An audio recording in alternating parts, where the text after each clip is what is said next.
الإسلام بشرى إننا نلمح فجرا في شباب قد أشادوا صحوة للدين كبرى. الإسلام بشرى. الحمد لله رب العالمين، يسمع دعاء الخلائق ويجيب، يؤنس الوحيد ويهدي الشريد، ويذهب الوحشة عن الغريب، يغفر لمن استغفره ويرحم من استرحمه، ويصلح المعيب، يستر العصاه ويمهل البغاه، ومن تاب منهم قبل وأثيب، يكلف بالقليل ويجزي بالجزيل، ويعفو عن الذي بالعجز أصيب. من أطاعه تولاه، ومن غفل عنه لا ينساه، وله من الرزق نصيب. يرزق بلا أسباب، ويدخل الجنة بغير حساب، فلا فضح ولا تنقيب. يقيم دولا ويسقط دولا، ويجري الأمر بالترتيب. نحمده سبحانه وتعالى، ونعوذ به من الإفساد والتخريب، ونرجوه الأمن والأمان والرضا والرضوان، وصلاح أحوالنا التي صار منها الوليد يشيب. وأشهد أن لا إله إلا الله وحده لا شريك له المهيمن والرقيب. من تبع شرعه والاه، ومن تقرب إليه فاز بالتقريب. من أوى إلى حزبه آواه، ومن انحاز إلى فسطاطه مخلصا لا يخيب. من اعتصم به فهو مولاه، ومن التجأ إليه فالفرج قريب. من ذكره خاشعا اجتباه، ومن تاب إليه فهو منيب. من شكر عطاءه نماه، ومن تواضع له نجا من التعذيب. وأشهد أن سيدنا محمدا عبده ورسوله المقرب والحبيب، خلقه نعمة ومبعثه رحمة، وشمس سنته لا تغيب. نظره لحظ وكلامه وعظ، واللفظ لا يريب. نوره يخطف الأبصار، وعلمه هداية ومنار، وأنفاسه مسك وطيب. من سلم عليه رد السلام، ومن صلى عليه فهو من الجنة قريب. من نال شفاعته اجتاز، ومن شرب من حوضه فاز، فلا عتاب ولا تأنيب. هو تاج أولي العزائم، وقدوة لكل صائم وقائم، وباتباعه تحلو الحياة وتطيب. اللهم صل وسلم وبارك عليه عدد ما وسع علم الحساب من تربيع وتكعيب. وكلما أثنى عليه شاعر أو أديب، وطالما عرف حقه عالم أو نجيب. وعلى الصحب والآل، وكل من انتسب إليه من بعيد أو قريب. أما بعد، قال الله تعالى: يا أيها الذين آمنوا اتقوا الله وقولوا قولا سديدا، يصلح لكم أعمالكم ويغفر لكم ذنوبكم، ومن يطع الله ورسوله فقد فاز فوزا عظيما. وقال تعالى: يا أيها الذين آمنوا اتقوا الله ولتنظر نفس ما قدمت لغد، واتقوا الله إن الله خبير بما تعملون. ثم أما بعد، من كان يظن أن الأيام ستدول، وأن مجلس التعاون الخليجي إلى أفول، وأن صديق الأمس صار عدوا مغلول، وصار بأقرب قريب له مذلول، وتلك الأيام نداولها بين الناس. لكل شيء إذا ما تم نقصان، فلا يغر بطيب العيش إنسان. هي الأمور كما شاهدتها دول، من سره زمن ساءته أزمان. وهذه الدار لا تبقى على أحد، ولا يدوم على حالها شان. حقا فلا يدوم على حالها شان. فما شان اليوم؟ اليوم وما أدراك ما اليوم.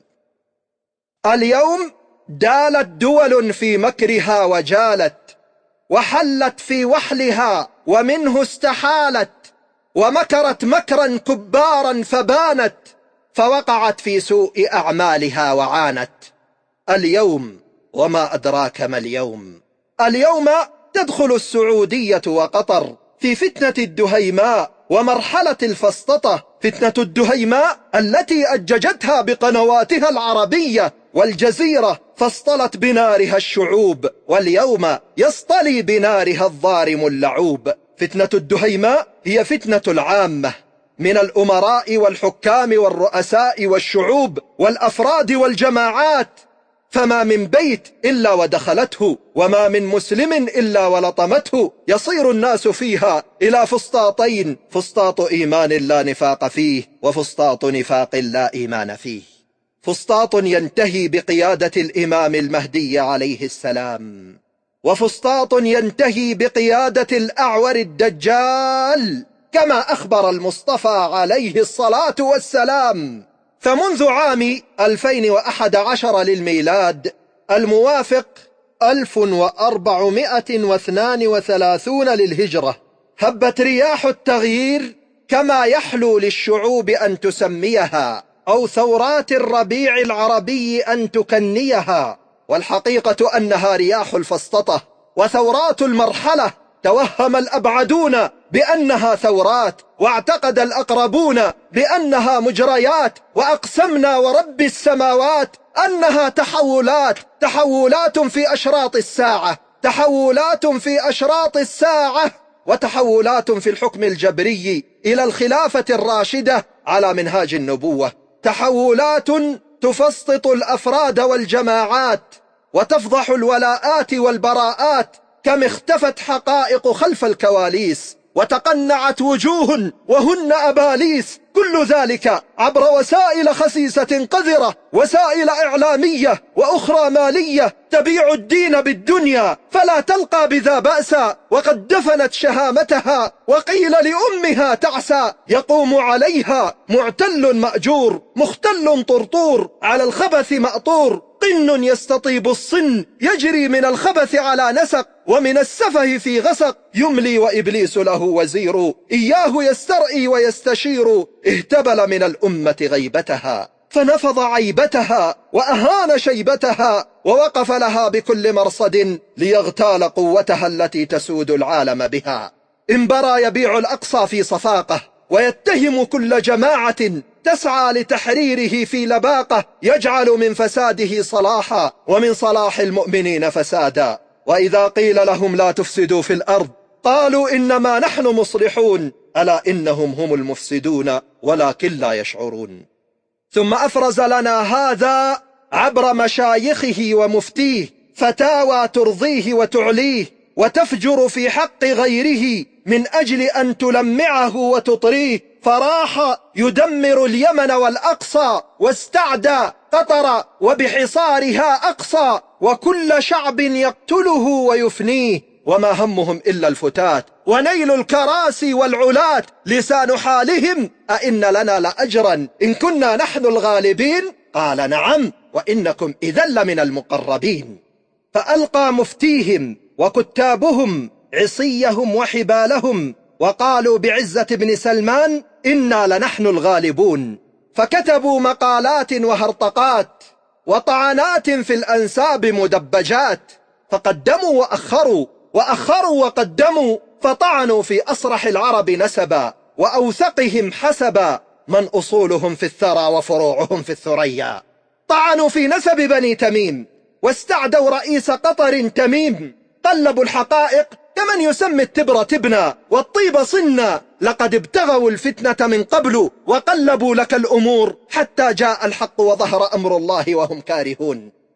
أيها الناس، أيها الناس، في خضم هذه المعمعة وثورات الربيع الخليجي، هجم السعوديون على قطر، فكتب كتاب بني سعود في الطعن والتشكيك في نسبة حكام قطر آل ثاني إلى بني تميم.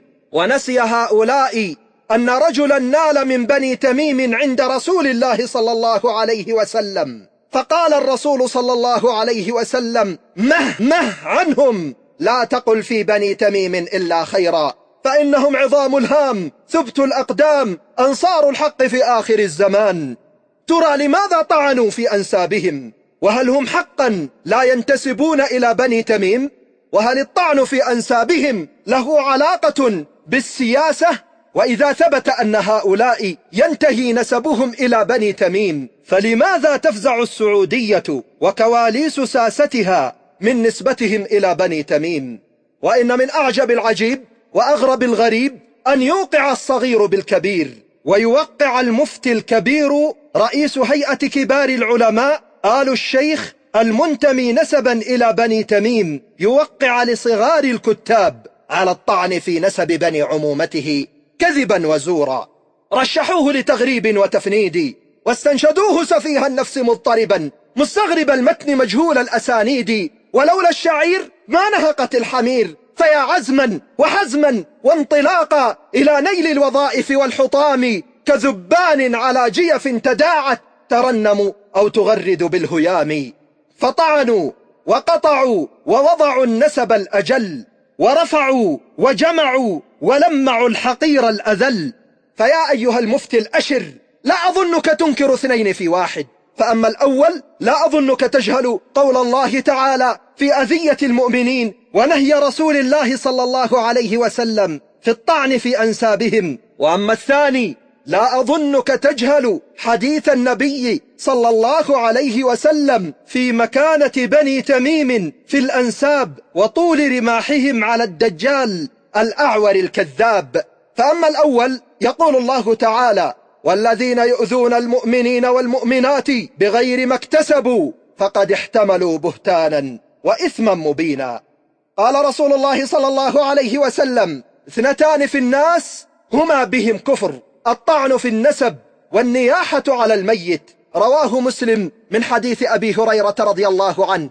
وروى أيضا في الصحيح أن النبي صلى الله عليه وسلم قال: 4 في أمتي من أمر الجاهلية لا يتركونهن: الفخر في الأحساب، والطعن في الأنساب، والاستسقاء بالنجوم، والنياحة. رواه مسلم. وفي رواية أخرى: والنياحة على الموتى. وقد ذكر البخاري مثله مرفوعا عن ابن عباس رضي الله عنهما. فاسمع يا رعاك الله: قد كانت العرب في الجاهلية يتفاخرون بأحسابهم ويطعنون في أنساب من ضعف منهم أو اختلط عرقه بالإماء، كحال عنترة بن شداد، إذ كانت أمه أمة سوداء فورث منها السواد، فكانوا يذمونه بسواد بشرته مع أنه كان أرفعهم خلقا، وهو القائل: وأغض طرفي ما بدت لي جارتي حتى يواري جارتي مأواها، إني امرؤ سمح الخليقة ماجد لا أتبع النفس اللجوج هواها.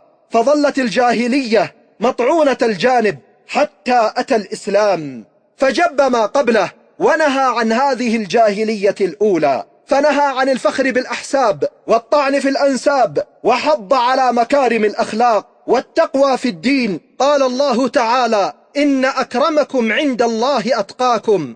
ولكن بقيت سمات الجاهلية في الأمة إلى يومنا هذا، فخرج الطعن في الأنساب في ثوبه المغاير ولفظه المعاير وهدفه البائر عن طريق سياسيين ومفتين يحيكون الدوائر، فطعنوا في الأنساب لا من أجل الأنساب، وراحوا يحقرون أولي النهى في الأحساب، وما كتبوا ما كتبوا وما طعنوا ما طعنوا إلا من أجل أن يسقطوا الإسلام ويقفوا مع أعداء الإسلام في فسطاط النفاق الذي لا إيمان فيه. ويقفوا مع أعداء الإسلام في فسطاط النفاق الذي لا إيمان فيه بقيادة الرجل الخفي والدجال الغوي الذي يقودهم بمؤسساته العلمانية من خلف الكواليس، فطعنوا في نسب ألد أعدائه وأشرس خصومه.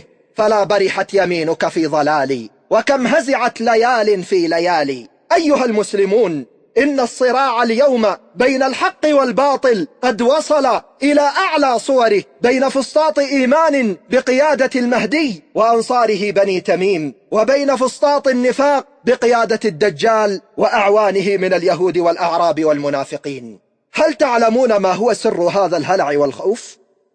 هل تعلمون ما هو سر هذا الهلع والخوف من حكام ينتهي نسبهم إلى بني تميم؟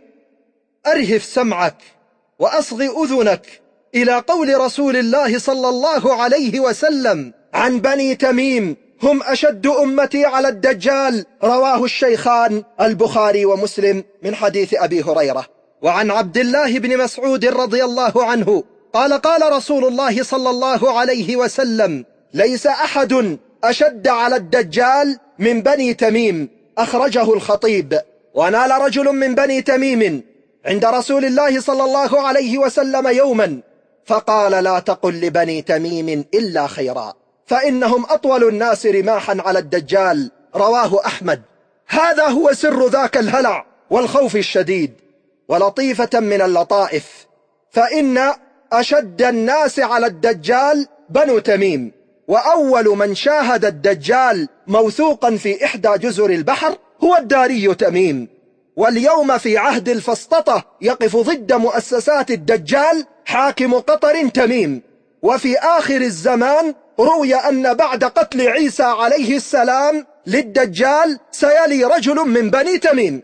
فسبحان الله، ما هو سر لفظة تميم حتى ترد دائما أمام الدجل والدجالين؟ فتميم هم الأعداء الذين يكشفون زيف الدجال والدجاجلة، ويأبى الله إلا أن يتم نوره، ويأبى الله لبني تميم إلا خيرا. هذا هو سر ذاك الهلع والخوف الشديد، مما يدل على أن السعودية وقنواتها خاصة العربية هي من يقف خلفها الدجال، ولذلك تجدها تصف جنبا إلى جنب دبلوماسيا وسياسيا وإعلاميا في الدفاع عن أهداف الدجال. وهدفه الأول كما تعلمون أيها الكرام، إن هدفه الأول هو إقامة دولته الصهيونية في فلسطين، وإقامة الهيكل السليماني على أنقاض الأقصى بعد هدمه، وجمع أشتات قومه في فلسطين. فإذا جاء وعد الآخرة جئنا بكم لفيفا.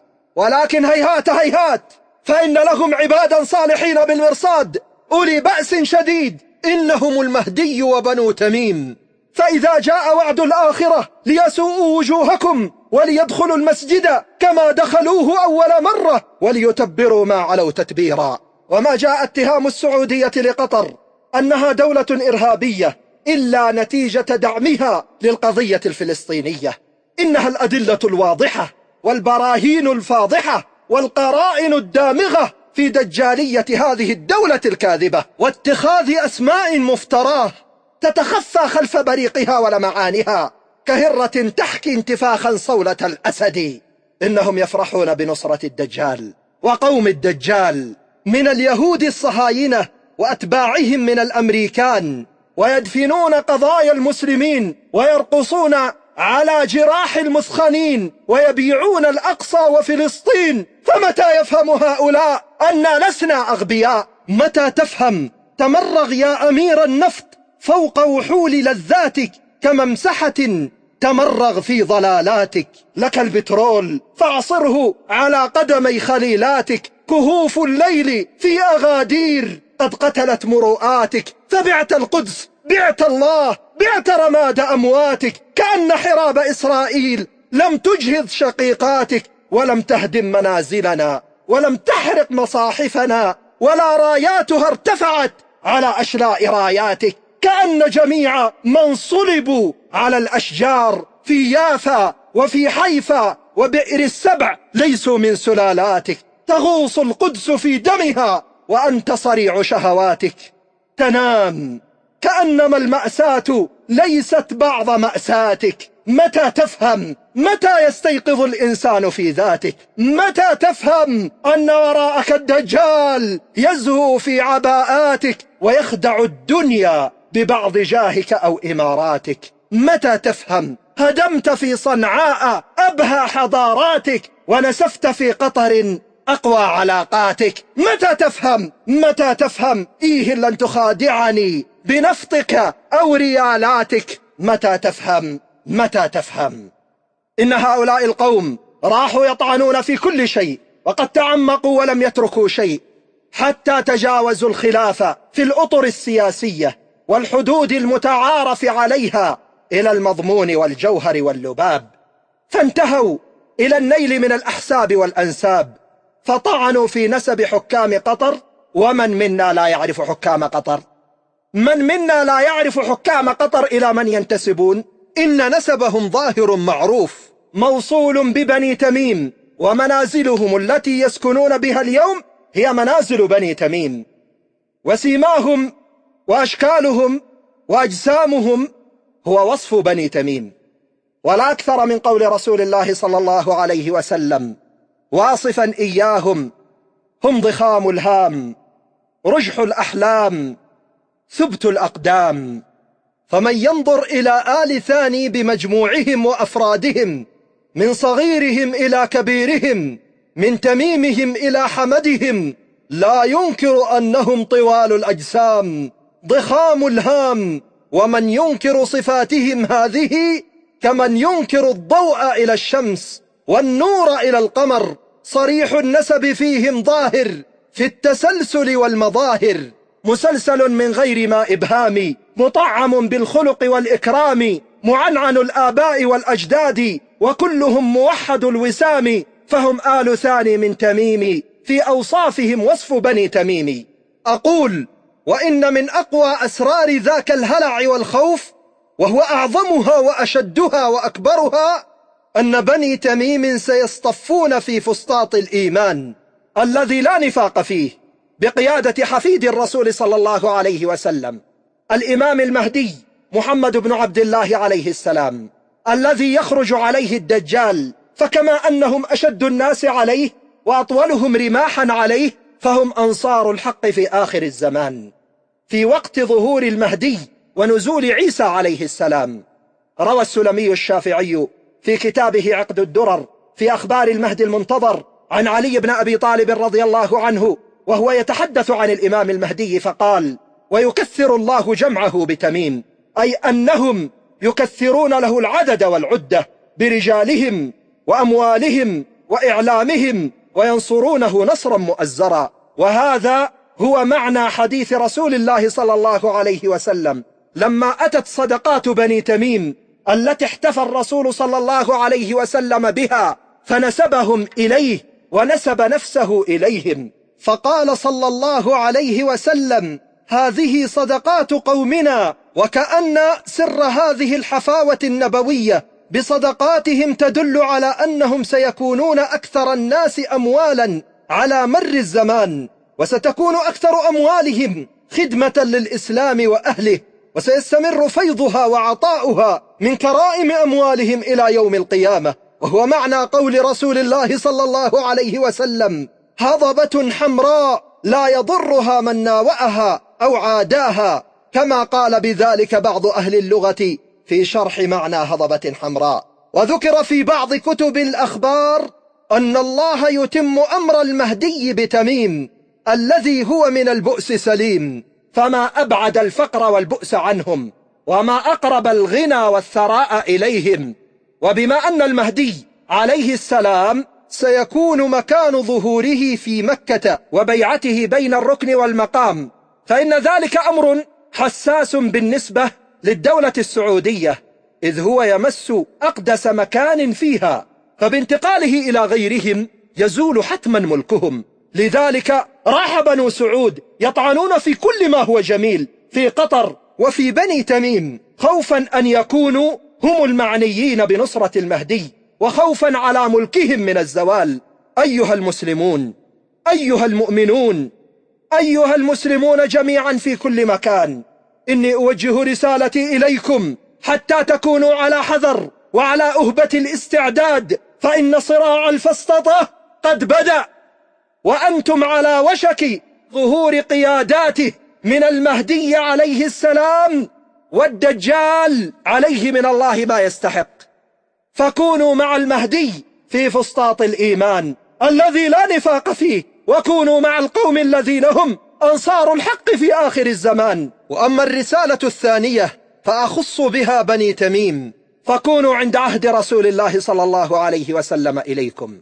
فأنتم من قال أبو هريرة رضي الله عنه: ما زلت أحب بني تميم منذ 3، سمعت رسول الله صلى الله عليه وسلم يقول فيهم: هم أشد أمتي على الدجال، وجاءت صدقاتهم. فقال الرسول صلى الله عليه وسلم: هذه صدقات قومنا. وكانت سبية منهم عند عائشة رضي الله عنها، فقال: اعتقيها فإنها من ولد إسماعيل. أخرجه البخاري ومسلم وابن حبان والبيهقي. فحثه على اعتاق السبية التميمية لعلمه أنكم يا بني تميم أكثر الناس رفضا للخنوع والذل والعبودية، فإذا خلع رسول الله صلى الله عليه وسلم ثوب العبودية عن امرأة تميمية فهيهات هيهات أن تلبسه السعودية دولة قطر التميمية. بأي مشيئة عمرو بن هند تطيع بنا الوشاة وتزدرينا، تهددنا وتوعدنا رويدا متى كنا لأمك مقتوينا. وعن أبي هريرة رضي الله عنه قال: 3 خصال سمعتهن من رسول الله صلى الله عليه وسلم في بني تميم لا أزال أحبهم، وساق الحديث بهذا المعنى، غير أنه قال: هم أشد الناس قتالا في الملاحم. أخرجه مسلم والطبراني. وسئل رسول الله صلى الله عليه وسلم عن بني تميم فقال: هضبة حمراء لا يضرهم من عاداهم. فقال الناس: من بني تميم؟ فقال النبي صلى الله عليه وسلم: أبى الله لبني تميم إلا خيرا، هم ضخام الهام، رجح الأحلام، ثبت الأقدام، أشد الناس قتالا للدجال، وأنصار الحق في آخر الزمان. أخرجه الحارث والطبراني. نعم، إنهم ثبت الأقدام، فلم يزدهم الحصار في هذه الأيام والقطيعة إلا رسوخا وثباتا في انحيازهم إلى القضايا الإنسانية العادلة، وما ثبتت أقدامهم إلا لثقتهم بأصالة رأيهم وصواب موقفهم، فهم رجح الأحلام، زاكية عقولهم، صافية أذهانهم، ينبئ عظم هام الرؤوس عن عزة وأنفة النفوس، وطول القامة جعلتهم بين الناس كالشامة، فأحبهم الناس لثباتهم ورجاحة عقولهم، فتجلى قول النبي صلى الله عليه وسلم: أحبوا بني تميم. ويظهر ذلك في التعاطف البالغ من جميع الناس مع قطر ورفضها للحصار. وما أصدق قول جرير في هذا المعنى: إذا غضبت عليك بنو تميم حسبت الناس كلهم غضابا. وأخرج ابن أبي عاصم من حديث عمرو بن سليمان العوفي رفعه إلى النبي صلى الله عليه وسلم أنه قال: رأيت جد بني تميم أي أموالها هضبة حمراء لا يضرها من واناها. فقال رجل من القوم: إنهم. فقال رسول الله صلى الله عليه وسلم: مه عنهم، فإنهم عظام الهام، ثبت الأقدام، أنصار الحق في آخر الزمان. وذكره البخاري في التابعين. وعن عرابة بن الحكم قال: دخل صعصعة بن ناجية المجاشعي جد الفرزدق على رسول الله صلى الله عليه وسلم فقال: كيف علمك بمضر؟ قال: يا رسول الله، أنا أعلم الناس بهم، تميم هامتها وكاهلها الشديد الذي يوثق به ويحمل عليه. فقال النبي صلى الله عليه وسلم: صدقت. أخرجه الزبير بن بكار. وقال رسول الله صلى الله عليه وسلم لأبي الدرداء: إذا فاخرت ففاخر بقريش، وإذا كاثرت فكاثر ببني تميم. أخرجه البزار. وعن أبي هريرة رضي الله عنه قال: ضرب النبي صلى الله عليه وسلم على كتفي وقال: أحبوا بني تميم. أخرجه البزار. فكونوا يا بني تميم في فسطاط الإيمان وأنصار مهدي آخر الزمان، فإن الله قد اصطفاكم، إن الله قد اصطفاكم، إن الله قد اصطفاكم لهذا الشرف العظيم وهذا المكان الكريم. قال الله تعالى: يا أيها الذين آمنوا اتقوا الله وكونوا مع الصادقين. اللهم أعز الإسلام ببني تميم، اللهم أعز الإسلام ببني تميم، اللهم أعز الإسلام ببني تميم. قد أشادوا صحوة للدين كبرى، بإذن الله تأتي وثبة تجلب نصرا، وثبة عظمى لجيل يملأ الأكوان ذكرا، يقرأ القرآن دوما خاشعا سرا وجهرا، يحمل الدين شعارا فعلى بالدين قدرا، فحماها الله توفيقا وتسديدا وأجرا. أمة الإسلام بشرى إننا نلمح فجرا في شباب قد أشادوا صحوة للدين كبرى. أمة الإسلام بشرى إننا نلمح فجرا في شباب قد أشادوا صحوة للدين كبرى. طوفان المآسي شق في الطوفان مجرى أسرج العزم جوادا صائلا يمنى ويسرى صاهلا يسكب لحن النصر في الأسماع سحرا صاهلا يسكب لحن النصر في الأسماع سحرا والعدا ترنو إليه تغتلي حقدا وقهرا.